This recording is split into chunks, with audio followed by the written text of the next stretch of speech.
Hi everyone, welcome to the webinar. I know some of you were with us about 10 minutes ago when we had a quick look at what was happening in the futures market with some of the commodities and the indices. But this session we are purely going to be focusing on stocks. But before we do, can I just draw your attention to the disclaimer that I know you can see on your screen. As you know, trading can be a very risky business, so please don't ever think of using money that you cannot afford to lose. Very, very quickly, we're going to be looking at the charts, obviously, using our methodology, which is volume price analysis. I know we have lots of our students here, our Forex program students. We have some of our quantum trading users, and I know I have people who have read the book and bought it off Amazon. So thank you so much. And we'll understand that VPA is using the relationship between the price action and volume to really anticipate where we think the price is going next. And if you haven't come across the book and you haven't come across the methodology, then it's all on Amazon, and this is the book that sort of kicks it off. There are books also that cover cryptos and also the Forex market. What we've also done is added some worked examples in different time frames. The book that accompanies the main complete guide to volume price analysis book has stocks. It's primarily stocks. It has a few commodities in it and some indices, but it is primarily for stocks. And there is a version for the Forex market as well. This is VPA. The elements I said, there's price action volume. We look at we use candles and candle patterns and support and resistance. We've been talking a lot we've had 2 webinars today. We've really focused on support and resistance, both price-based support and resistance, but also volume-based support and resistance through our indicator that we call the volume point of control, which is sort of has an element of volume at price in it. And it's so important, S&R levels, because when markets are the way they are at the moment, which are essentially very, very bullish, they're all pointing in one direction at the moment. It's where your S&R levels come into play, which will tell you whether a potential level that you could have as a re-entry, as an exit, and it's really, they will mark off also those secondary trends. In VPA, we talk about primary trends and secondary trends, and the volume will confirm whether the pullback that you're seeing, the correction you're seeing, is simply that. Whether it's a viable, tradable correction is another matter. That depends on your time frame. But these are so, so important, and I'd really like to have a look at them in a lot more detail when we look at the charts. Pull that down.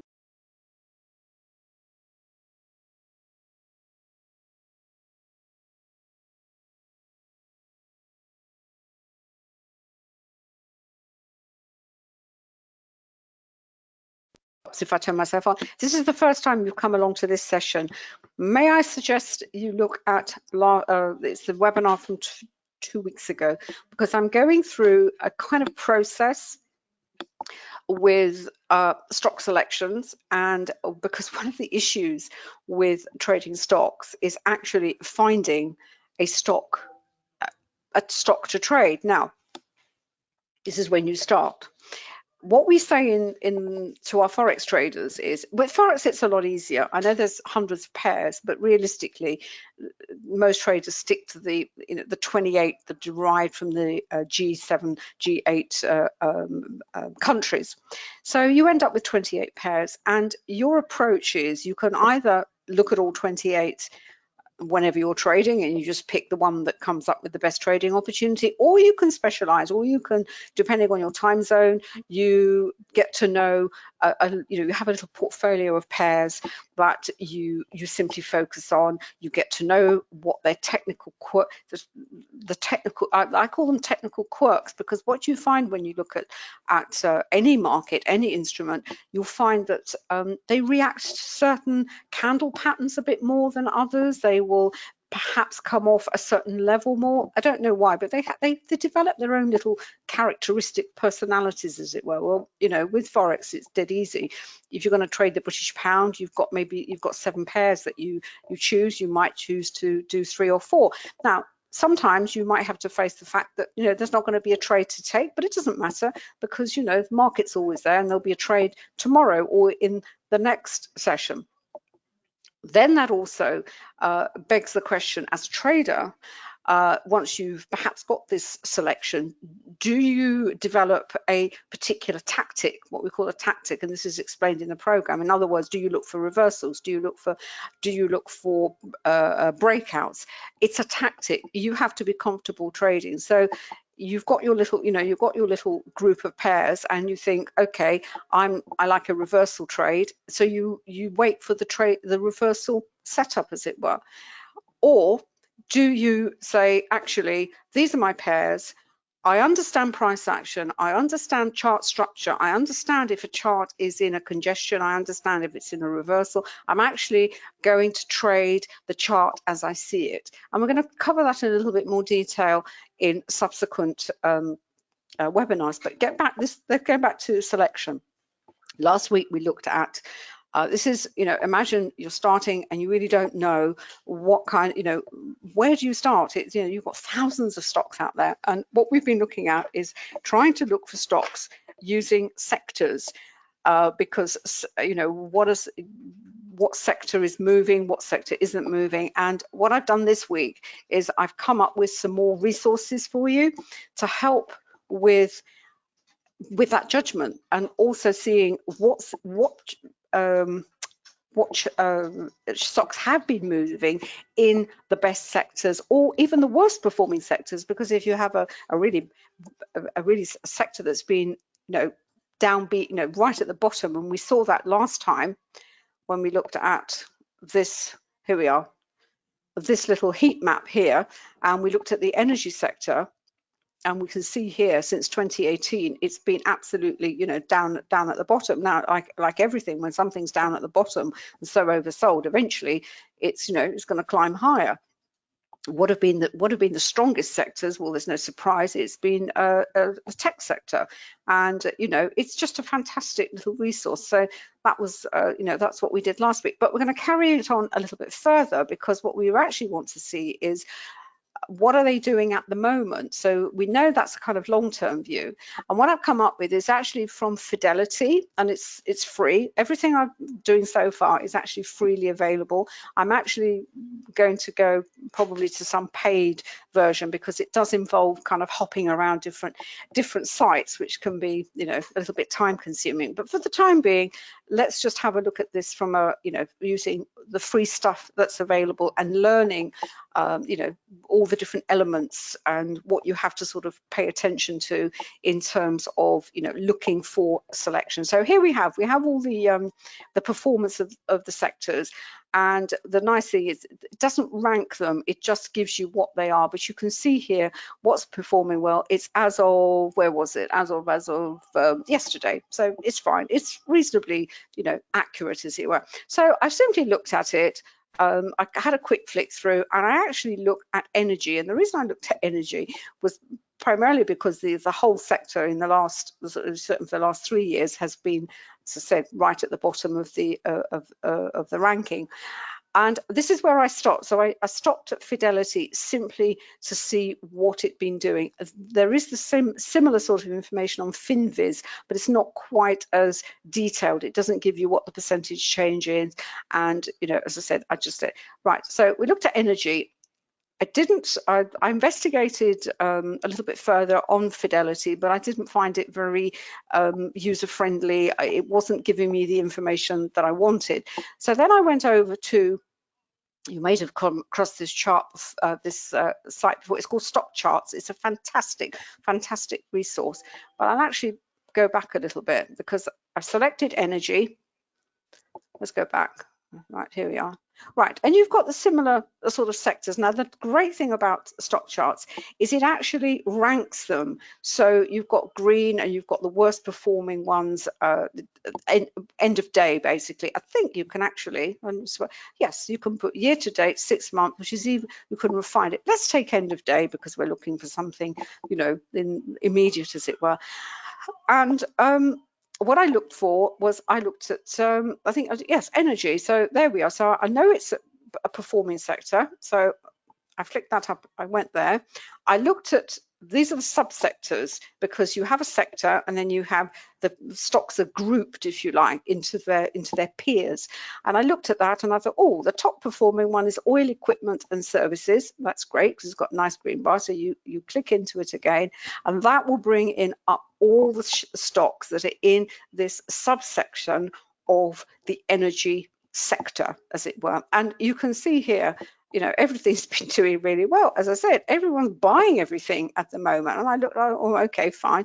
And you can work your way through there, because what you have to then take, you have to take these stocks and move them into FinViz to get a little bit more detail in terms of relative volume, how many, you know, percentage of the shares that are short, because that gives you all sorts of information, which I'll touch on in a few minutes' time.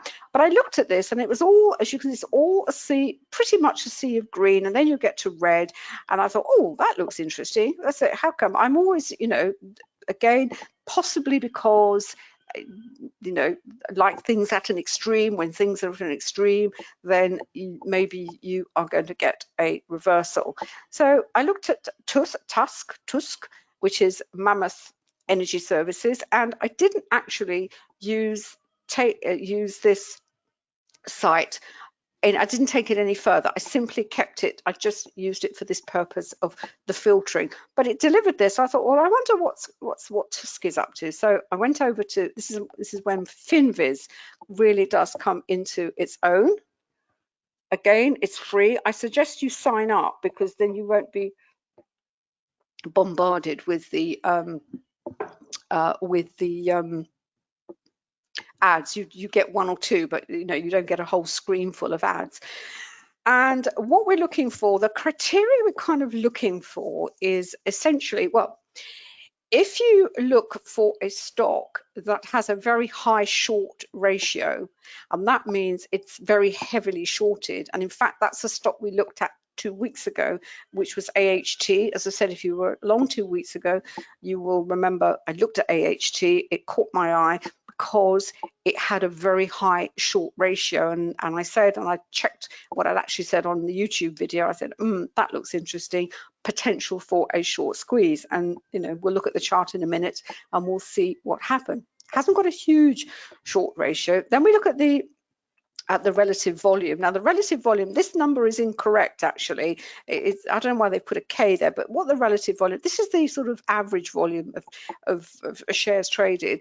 And I would say you should have a look at really 500,000. Anything less than 500,000, you're going to be stuck with what's called low liquidity. So if something, you know, untoward happens, trying to get out of positions can be difficult, and also you will be slaughtered on what you'll be offered. So you want something with you know, that's traded. I mean, David looks at Apple, and we'll go over and see what Apple is up to. There's millions of shares traded with that of Apple, so we know there's lots of participation, but as a kind of minimum, you really want minimum of 500,000 and above. And then what the relative volume is, the average volume is only 200, but the volume is 5 because the relative volume is 2.61. It's over 2.5 times, so it's trading higher than it would normally trade. So that's okay as well. I looked at the RSI. Where's the RSI gone? If I can find it here a second ago. There's the RSI. Here it is.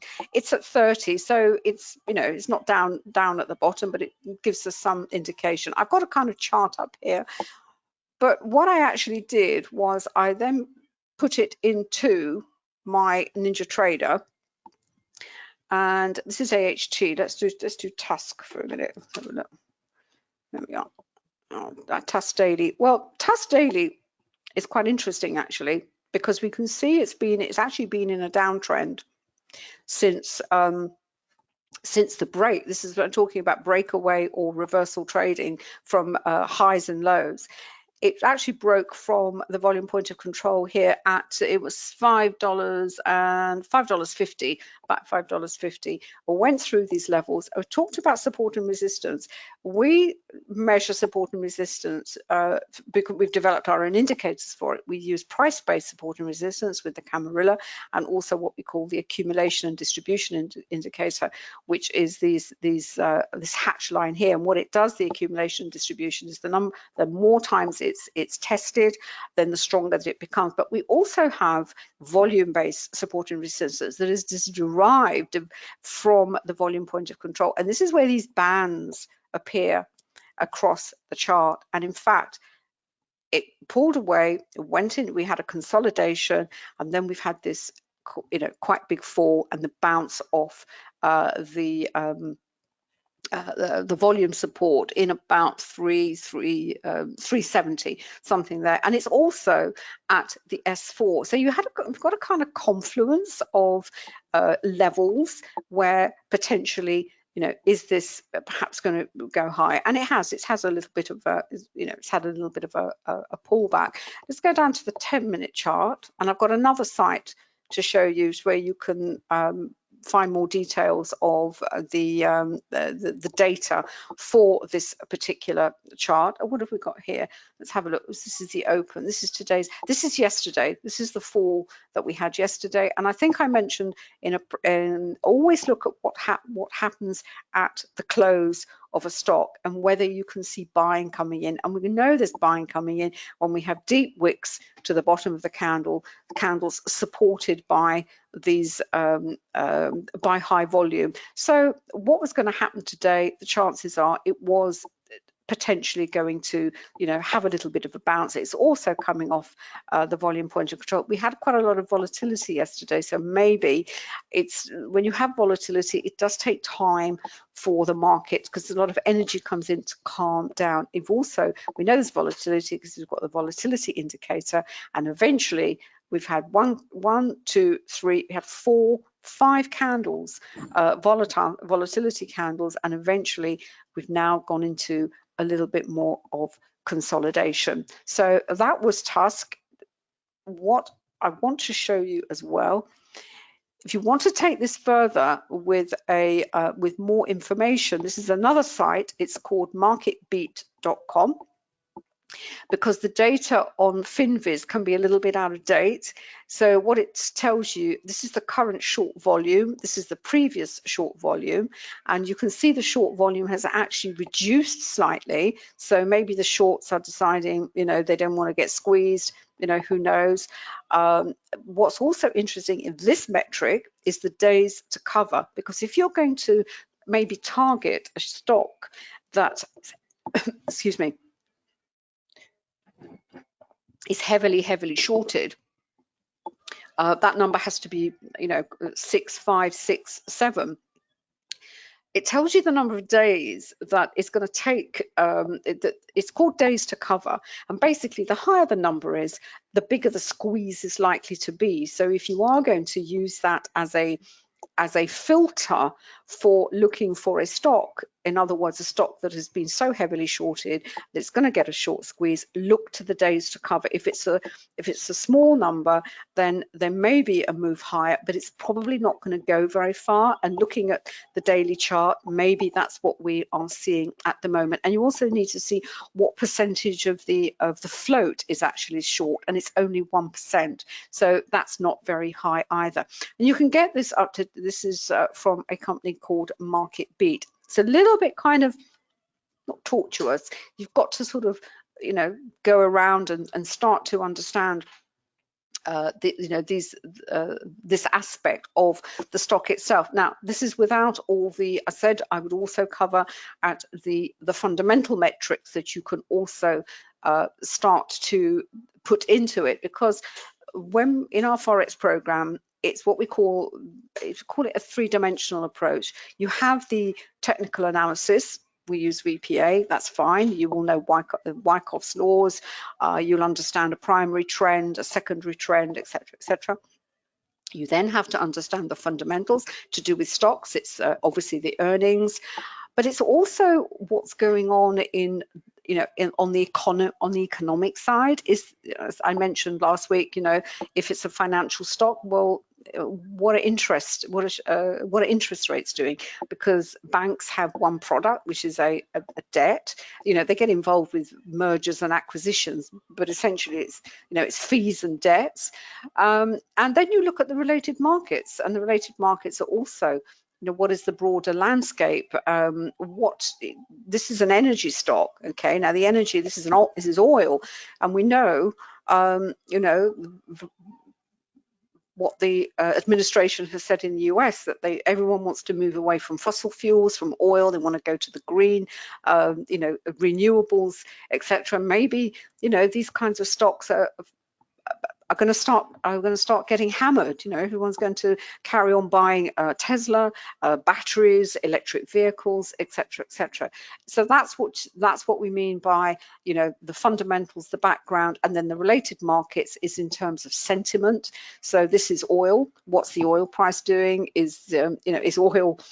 is the oil price going to impact a company such as Mammoth Energy? Maybe Mammoth Energy is, although they're in oil, maybe they're going to change their business model and move over to some kind of renewals. And the nice thing about this site is you can see here, you can actually you've got the earnings, and that's something else you have to factor in. That's part of your part of the fundamentals of the stock. When are the earnings coming out? Insider trades. The institution, I mean, this is I stumbled across it and I'm just so pleased I have. Insider buying or selling. Who owns the stock? Do the institutions own it? Because if the institutions own it, then if they're putting their money behind it, I'm not saying institutions know everything, because ultimately it's the market makers who decide where the stock is going, because they are there to make the market for that stock. And if they, if they need to replenish their warehouses, they will take the stock down. So what's the float? Is it got a big float? If it's got a big float, it's more difficult to shift the stock. If it's got a low float, which is where penny stocks come in, it's easier, but then you get more volatility. It's fantastic. And you've also got the options chain as well. You've got the SEC filings, and as I said, you've got the short end. It's a fantastic site. Did you like it, David? Marketbeat. And you've even got the social media and what have you. So it's a fantastic, I think it's a fantastic resource to to have for you to be able to monitor. It's just everything is in one place, but it all starts from going back to good old Fidelity, looking at the stock sectors. So going back even further, going back to the sector performances, and it's an exercise that really, even if you have half a dozen stocks, 10 stocks that you like to trade, I think you should put them through this process. I think you need to get to know them in as intimately as possible, because how do they behave before earnings? It doesn't matter whether the earnings are good or bad. Who's buying this stock? What are the options on it? And it takes time, and you have to maybe do some spreadsheets and put this data together. But you will get such a feel for the stock, and then you look at the chart, at the VPA, and it will all it give you a fantastic picture. Now, 2 weeks ago, I said about AHT. The reason I liked it, look at it, because it had, let's move away from, let's look at the daily chart. No, where were we? To the 14th, we were here. We had this waterfall. We had this. This is a great candle on a waterfall, because you've got an effort to rise, and then it drops back again. And if it's got a decent amount of volume on it, sometimes you can use it as a re-entry point in the waterfall. Down it goes. and we had another down candle, and then we have this candle here that came onto this volume support. So the volume support on its own would tell you that it was likely to pause. It was also happened to coincide with we've now got the S1 there as well. The S1 and the R1 on the Camarilla kind of tells us that we're in a kind of congestion, and this is what I've been waiting for. This is the big, this is given how short it was so short that it was a potential candidate for a short squeeze, and this was what happened yesterday. But it's triggered a volatility indicator, and so what we've had today is a pullback into the spread of this candle. If it's going to go higher, it's got to have to break through this volume resistance here, break the high of the volatility candle. It's also managed to chew through the whole of this week's levels, because these levels on the daily chart from the hour to the daily are valid the whole week, but it has actually bounced off the R6, which is encouraging. So that's obviously come in as a support as well. What we need to see for the levels on the faster time frames, if we go down to, let's have a look. Traders being a bit awkward at the moment. Here we are. This is today. Where are we? Well, we're down at the VPOC as well. So hopefully that will act as support. The volume is not fantastic. We had that big influx of volume yesterday, so this is probably much more typical, for this time frame. And it's because we've had the volatility, it's all a little bit desultory at the moment, so we'll just have to wait and see. But if you go back to what Finviz said about it, I put it in here. Let's have a look. We put AHT. If you remember, this is what caught my eye. Come on. There we are. There was the news under here. Where was it? Yes, the options. They were saying possibly a short squeeze higher. That's the short squeeze. And if you have other indicators yourself, if you've got more moving averages, I haven't got moving averages. We'll be looking at a VWAP later on, and a volume weighted moving average as well, because if we're going to use moving averages, then we might as well use them with our prime methodology, which is with volume. I'm also looking at an indicator possibly called volume forecast, which looks at volume that's traded over a certain period of time, and kind of saying, well, it's more of a statistical approach to volume. So that's the stuff that we are looking for in the future. And I need to sign up. With this one, and it's a free sign up, which is fine. So that's what I will do, and I will put AHT. I'll pass you over to David while I do that, and I'll put AHT into Marketbeat, and we'll see what it comes up with. So if you've got any questions, please just put them into the chat box. I'll pass you over to David, happy to answer them, and I'll come back to AHT and see what Marketbeat has got to say. Thanks, darling, and very warm welcome to you. This is your third time coming along. Good to have you here, and hope you've enjoyed them so far. I have turned myself on. Hopefully you can see my screen as well. Just picking up really where we left off in the previous webinar I've got the YM here. Let's just go back to the other workspace. I've got Apple up as well. Where are we? There we go. Okay, so it's fairly bearish at the moment. Been a weak open, so we've got the YM, the NQ, and the ES. They're all pretty much doing the same sort of thing. You might not be able to see it, but on the daily chart, I'll pop it up full size. That's the NQ. We actually wrote about this one yesterday, I think, in terms of an analysis of the daily chart. And it is this 14,000 level is absolutely key to future development of the trend. And in particular, just highlighted the fact that these are not anomalous, but what they indicate are really just the the nervousness in terms of once you get to these levels, as Anna said, once you get to these all-time highs, it doesn't matter whether it's stocks or whether it's you know, currencies or whatever it is. Once you get these very strong trends and you get to these levels, and everyone gets slightly nervous, and you see the volume drop away, and that was true in this case. You have the rally, you have a two-candle, okay, it's a two-candle rally, but the fact that volume's fallen away, the lack of interest, it really does indicate that, you know, there's a lot of nervousness here. But if it breaks through 14,000 beyond, which we expect it to do in the medium term, because at the moment we don't see heavy selling at these levels, we don't see distribution coming into play. So for the longer term, and it's you know, sentiment is probably going to remain bullish for a little while longer before we actually get to the big crash, which may come towards the back end of this year or early next, but we will see. In the meantime, you know, what are we looking at in terms of the 5-minute charts? The top line here of the YM, the NQ, and the ES. The YM is the derivative of the Dow, the NQ is the derivative NQ of NASDAQ, and this ES is the S&P 500. So they're all pretty much following one another today, which is nice if you're trading the indices. It's always comfortable to have that that warm feeling that, you know, they're all going in the same direction. So you are trading with the primary sentiment towards the index that you're trading. And remember, on YM, you can trade either the mini or the big Dow. The mini Dow is $5 a point, or $25 a point for the big Dow.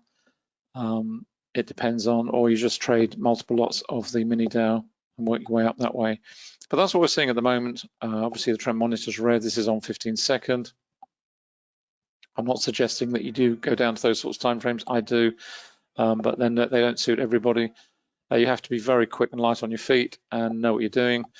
And you're in and out multiple times a day, trading that sort of style. But it also gives you a heads up as to what's coming up in terms of the 1 minute and the 3 minutes. So if you're on the slightly slower time frames, this gives you a really clear view of the shifts in sentiment as close as you can get really to the true live edge, if you like, of what is going on in terms of the price action. But the principles are exactly the same. We had a volatility candle there on the 1 minute, into congestion, come out the other side. Trend monitor's remaining bright red, no change there, so that's absolutely fine. Let's go and have a look at the 15-second. Whizzes around a lot, but it's you know, it teaches you, if you're learning volume price analysis, then you know, this is not a bad way to do it. If you have access to these sorts of types of, they've got them on TradingView, got them on Ninja, got them on a lot of platforms now, these very quick charts. It really does teach you all you need to know and understand about VPA and analyzing a chart very quickly, spotting anomalies, whether they're on a single or whether they're in multiples, whatever it may be, and just really getting a feel for it. At the top here, we have the volume point of control. We have these very strong levels, resistance overhead, support below, came into play, didn't break through, came back up and retested it, almost got there, back down again. And look at the volume. You can see the volume here. You know, on this rally, we've got this rally attempting to rally, and yet the volume is falling away. So what does that actually tell you? Well, it tells you it's not particularly strong. We've got a bit of buying coming under this candle. Not quite the highest wick on this particular area. That was the heaviest candle there, but a decent amount of volume under there. So what are you expecting to see? You're expecting to see some buying coming in, which is what you've seen. But then in what you see in here, is this demonstrable? Is this demonstrating strength or weakness? Well, it doesn't look very strong because the volume is falling away on it again. So you get these, and this is classic price action where you get a fall, a rally, a fall, a rally, a fall, a rally, and so on and so forth. And what you're looking for in a classical situation is you're looking for rising volume in the fall, because that's confirming the strength of that particular price waterfall. If you're on the previous webinar, you saw one on gold, on silver, and also on gold. It's just a classic price waterfall with rising volume, falling market, but also widening spreads on the fall as well. And then you get the rally. Is this rally going to go anywhere? It doesn't look like it. Why? Because the volume's falling away for the time being. Now what you're seeing on these two down candles is interesting, because you've got the volume there falling away, which is also anomalous, because if this was going to develop into a stronger move lower, if this was going to go up here and then all the way down here, this volume should be higher. It isn't, it's lower. So you're looking at all these anomalies, you're getting into congestion phase here, and then you're starting to look at levels building. You've got a level building up here, potential resistance, you've got another one below, potential support, etc., etc., etc. And then it's a question of where are you going to jump in? Then you're up onto faster time frames. What are we seeing in faster time frames? Where you're seeing obviously 4 lots of this reflected over here. So, you know, this little sort of piece of price action in here will probably be represented by this candle here. So it's a little hammer candle. So you've got some buying coming in there. So, you know, it's putting it all together in that way, similar sort of thing over here. But in terms of where we're going at the moment, we are still bearish. We haven't seen any change in the trend monitor on 15-second and nothing elsewhere to suggest that for the time being, we are going to see a reversal in the current trend. What's interesting on the 10-minute chart though, got a volatility candle on the 10-minute chart, which is significant because the slower the time frame that you see any signal on a chart, the more important or the more weight it carries, and therefore a 10-minute chart is going to carry an awful lot of weight in terms of what is like to happen next, as against a 15-second chart or a 1-minute chart.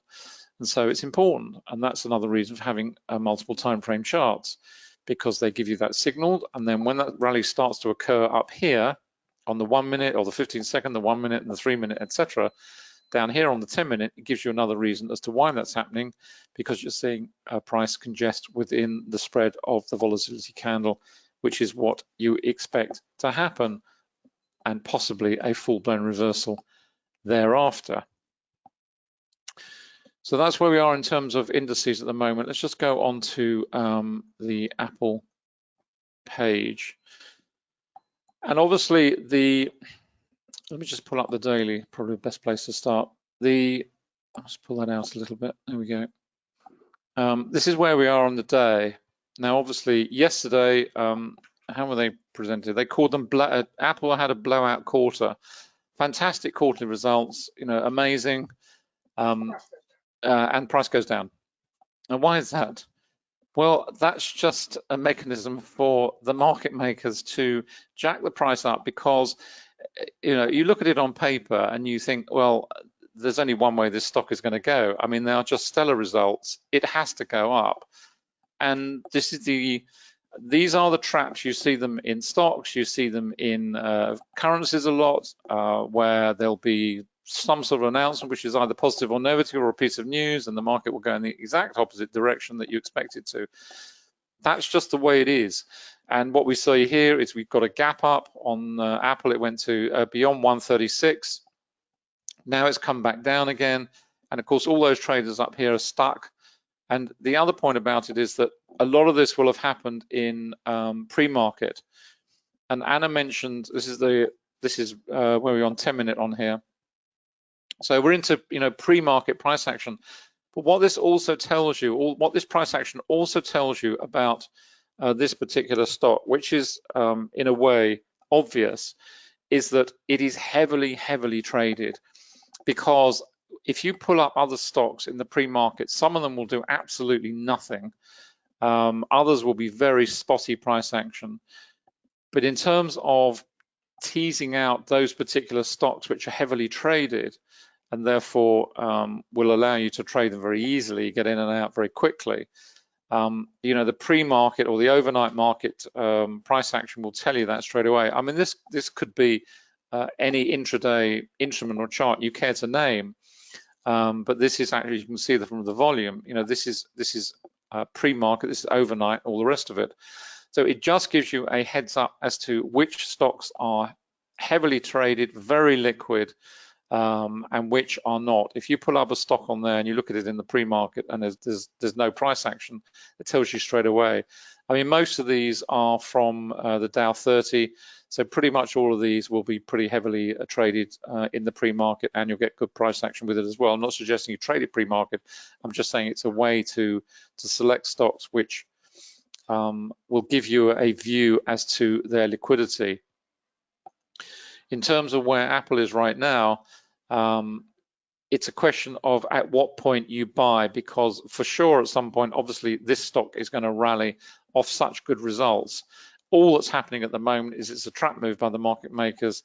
A lot of traders will have jumped in on the news, got shorted out here, you know, and they're out again. Now it's a question of the patient traders waiting, okay, fine, the market's come off, we haven't jumped in early, you know, where is the right time to buy? We're trading at the volume point of control. We've got a very strong level of resistance overhead. This is on the accumulation distribution indicator. And the beauty of the indicator is it actually presents these levels. The thicker the line, the stronger the region. So you get this visual picture of strength and weakness. This level here is not as strong as this level here because it's thinner. Hold on one moment.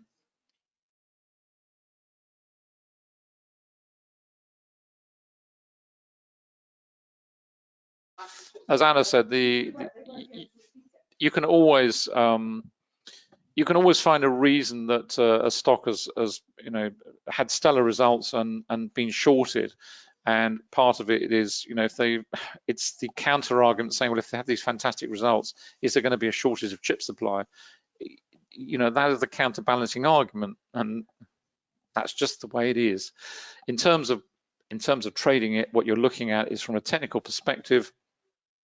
You're looking at it from the volume point of VPA perspective and all the other indicators as well.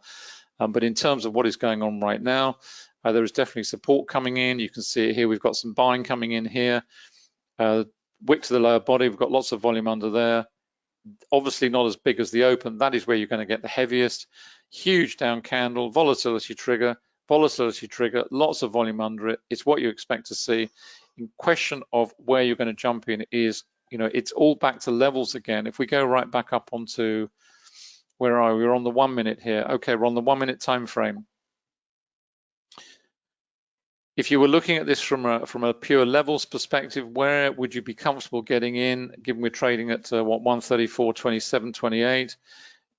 Certainly when we break away from the volume point of control, you're looking at the volume up here.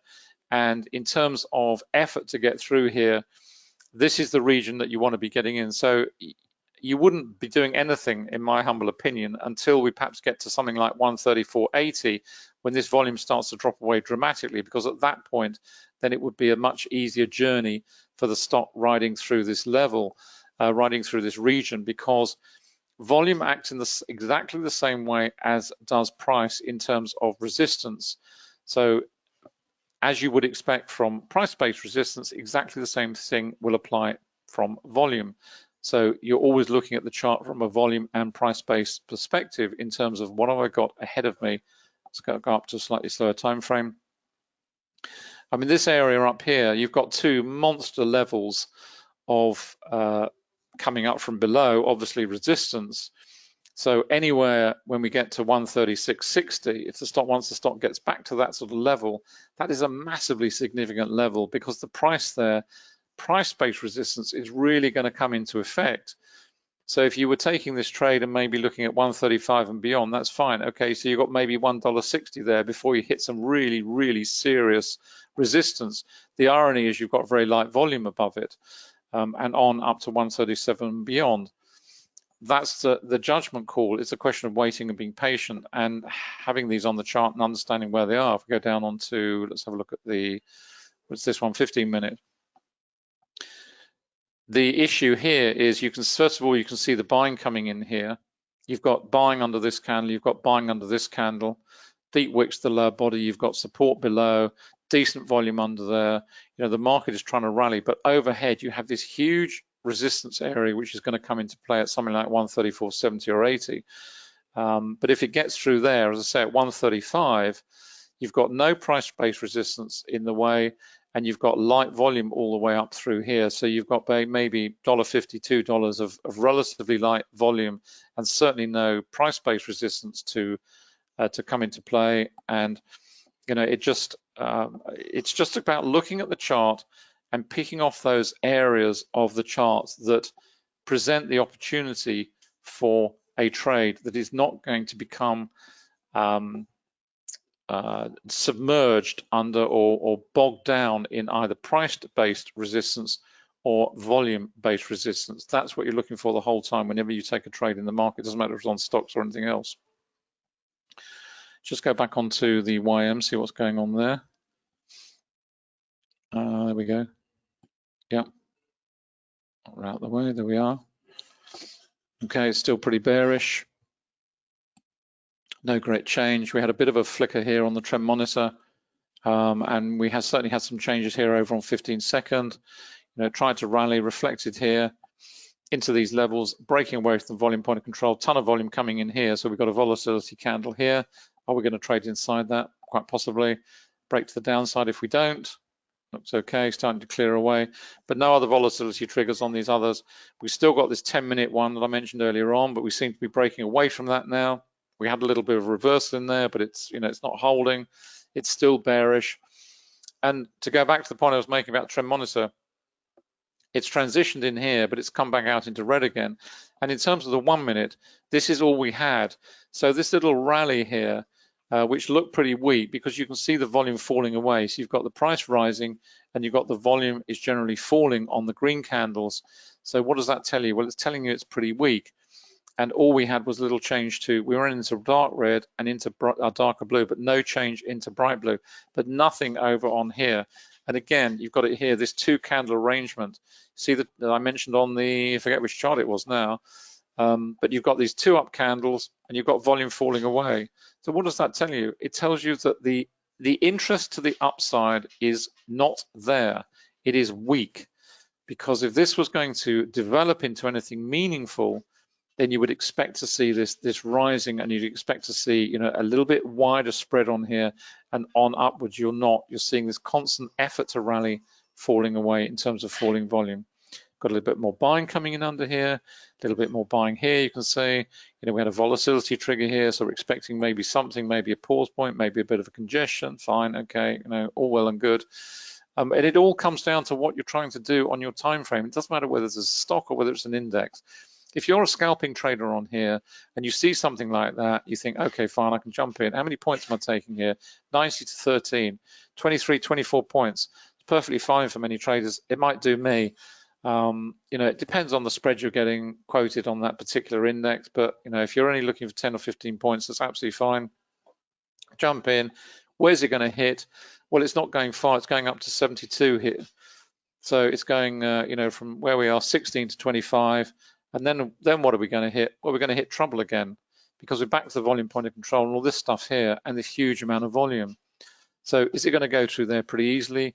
Very unlikely, because there's all this congestion in the way. So if you're going to scalp that, I'm out. I'm not interested anymore. It's as simple as that. Yeah, I'm in. Okay, get in, fine, make some money, get out. Not interested anymore. And that's what happens. Bang, it's hit that level, it's reversing off. And as I say, this doesn't matter whether this is the YM, the NQ, the ES, the Russell, it could be a currency, stock, whatever, it doesn't matter. It's exactly the same principles.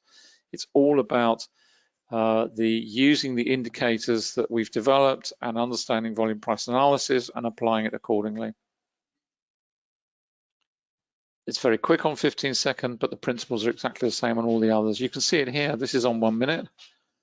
Where's the VPOC? Way up here on the VPOC. So in terms of the VPOC on that one, the issue with this taking a trade on this time frame will be this level here, where you've got a cluster of 2 on the accumulation distribution, which are going to cause that a pause point at the very least in any rally to the upside.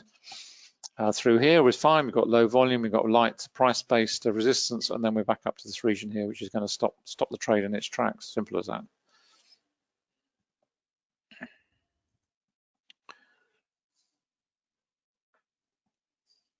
Effort to rally, not going anywhere.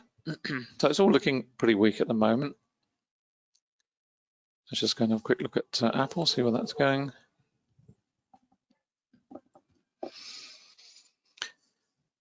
Let's just close it up a little bit. There we are. You're really not going anywhere fast, so it's just a question of being patient and waiting for that one. Just show that. Just go back and over on the stocks. Just show, see what happened on silver. That's now. Where are we? Where was that? I think it was on 5. There we go. Yeah, we had that. That was the initial. That was the initial price waterfall. We've had a subsequent price waterfall, but that was the initial one at the time. And that's what you expect to see: widening spreads and rising volume, because it's giving it momentum, real momentum into that. And then under this candle, this is stopping volume under here, big volatility trigger, looking for something to happen, ton of volume coming in here, big operators are moving in here. We're looking for something, what have we got? Yeah, we've got the highest volume on the chart, ton of buying coming in under this particular candle, and we're expecting something to happen, and we're starting to see a reversal. Is it going to go all the way back up? I doubt it, but it's possible, but it's going to have to take some real effort to go through here. Through this level, it should be relatively straightforward because you've got a low volume node, but that low volume node is very narrow. And once we get up into this level, it's going to take an awful lot more effort to drive through that. Just see if the same is true of gold. Probably is. There we go. Yep, gold's doing a similar sort of thing. Slightly different chart structure, but not hugely different. That was the price waterfall. Beautiful example into the volume point of control. It broke away from the volume point of control, and then we get a 2-bar reversal here with lots of volume under it. Back up to the volume point of control. The issue for gold is this level here in terms of price, and certainly in terms of volume as well. First of all, though, we've got to break away from the VPOC. The trend monitor is starting to turn blue, so that looks all nice. But in terms of trading it from an intraday, if you're a gold trader down here, lots of opportunities to make money in that one. It's just got to be quick. You're in and out. You're not trading. You're not in there for hours. You're in there for seconds, maybe a minute or two. That's it, in, out. And you've got a volatility trigger down here on 10 minutes as well. So you were expecting something to happen, and it did, and it's reversing nicely and on up we go. And obviously be looking at the dollar as well, what's going on with the dollar, and so on and so forth. Let's just very quickly go back to the 3 indices. There we go. Okay, still pretty bearish at the moment. We'll see if that continues later on into the session. And where we're going longer term, very flat on this is the ES, tiny little wick up here, very flat, still trying to rally. It's not a big fall, it's just intraday trading on the bearish side for the time being. So there we go, that's it. We are going to run. Very quickly, just to point you in the direction of where you can find all the indicators. Here they are at quantumtrading.com, MT45, NinjaTrader 7.8, TradingView and TradeStation, and the indicators for TradingView. If you have the full package, they will be available very soon. Of course, if you're trading stocks, TradingView is a great platform. It really is a solid platform for trading stocks. Sounds wonderful. So the indicators we have there, they will be available, as I say, in the next couple of weeks. If you've got the full package, you'll get them for free. If you haven't, then it may not be a bad time to buy because the price will be going up from 677 to 894 in due course on that one. Thereafter, as Anna said, we've got a lot more indicators planned, particularly on the stock side, volume-based indicators for stocks. And we will be working on those. We're also looking at multi-charts as well because of the TradeStation connection in easy language and lots of other good things also. That's the Forex program at quantumtradingeducation.com. I know we've got some of our students on the call as well at the moment.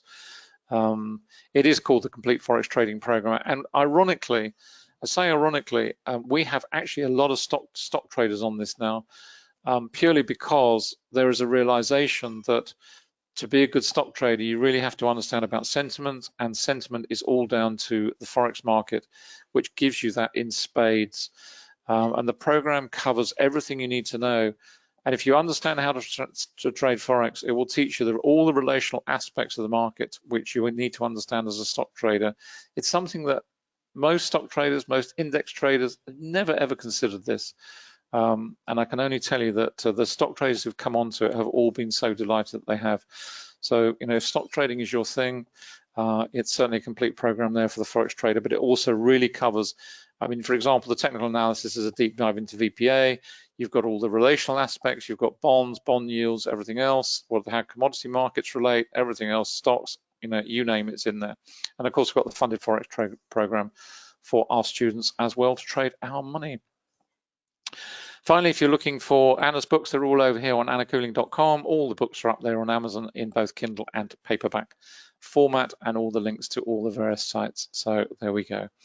Hope you've enjoyed this particular session, and we will be back. I'm not sure when we're back next week, which day it will be, but if you're on the list, you will, of course, receive those details in due course. So thank you very much indeed for coming along today. Hope you've enjoyed it. Enjoy the rest of the trading session and the rest of the week. Have a good weekend. Hope you're all staying safe and well in these curious times that we're living in at the moment. And we will see you again soon.